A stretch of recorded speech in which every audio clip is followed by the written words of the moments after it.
Shalom saudara-saudari yang terkasih dalam Tuhan. Kita bersyukur kepada Tuhan. Hari ini kita boleh kembali merenungkan firman Tuhan.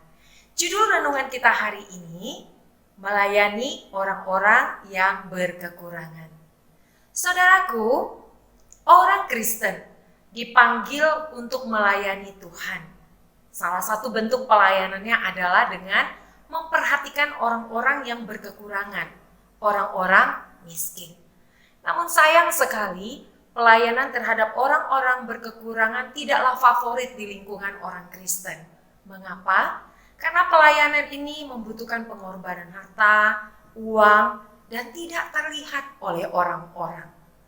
Namun sebenarnya Tuhan kita, Tuhan Yesus Kristus, di dalam pelayanannya, kalau kita membaca di dalam Alkitab, Dia sering kali menunjukkan bahwa Dia adalah Tuhan orang-orang yang berkekurangan. Dia sering memberikan perhatian khusus kepada orang-orang miskin. Dia sering melakukan mujizat-mujizat di lingkungan orang-orang yang berkekurangan. Kalau kita lihat di dalam kisah para rasul, di dalam kehidupan jemaat mula-mula, murid-murid Tuhan Yesus pada masa itu, mereka sangat memfokuskan pelayanan terhadap orang-orang yang berkekurangan dengan cara membagi-bagikan harta kepada orang-orang miskin pada masa itu. Rasul Paulus juga memberikan teladan yang sama. Beberapa kali di dalam perjalanan penginjilan yang dilakukan oleh Rasul Paulus, ia sangat memberikan perhatian khusus bagi pelayanan untuk orang-orang miskin, orang-orang yang kekurangan. Di dalam Galatia pasal 2 ayat 10 tertulis demikian.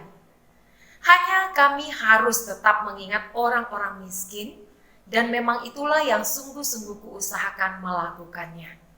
Bagian firman Tuhan ini adalah pernyataan Rasul Paulus. Ketika dia melakukan pelayanan penginjilan, Rasul Paulus mengingatkan bahwa pelayanan terhadap orang-orang miskin itu menjadi sesuatu yang penting, menjadi sesuatu yang harus dilakukan oleh anak-anak Tuhan.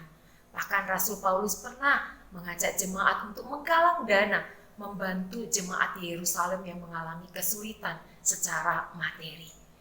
Saudara-saudaraku, sebagai anak-anak Tuhan, Tuhan telah memberkati kita banyak sekali. Tuhan menginginkan agar kita memperhatikan orang-orang miskin, orang-orang berkekurangan. Tentu kita tidak sulit untuk menemukan orang-orang seperti ini. Setiap hari, dimanapun kita berada, bisa kita menemukan orang-orang yang berkekurangan.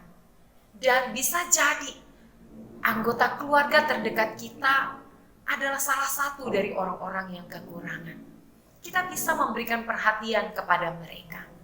Gereja kita juga menyediakan satu bagian pelayanan yang disebut dengan pelayanan diakonia. Pelayanan di mana kita bisa melayani orang-orang miskin, orang-orang berkekurangan dengan memberikan persembahan kepada pelayanan diakonia ini. Diakonia di gereja kita, pelayanan diakonia di gereja kita memberikan dukungan pelayanan kepada orang-orang di panti ureda, panti asuhan, membantu anak-anak sekolah yang tidak mampu membayar uang sekolah, membantu orang-orang yang tidak mampu untuk membayar uang untuk berobat, membantu orang-orang rumahnya yang butuh untuk direnovasi.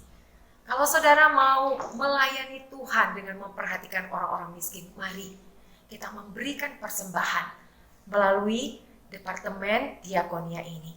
Kita juga bisa memberikan bantuan secara langsung kepada orang-orang yang berkekurangan yang kita temui. Mari kita memiliki hati seperti hati Tuhan kita Yesus Kristus yang begitu mudah berbelas kasih melihat orang-orang yang berkekurangan. Kita pun mau menunjukkan belas kasih kita kepada orang-orang yang miskin. Selamat menjadi orang-orang yang melayani orang-orang berkekurangan. Selamat menjadi orang-orang yang menyatakan kasih Kristus bagi orang-orang miskin. Tuhan Yesus memberkati kita. Di saat yang indah ini.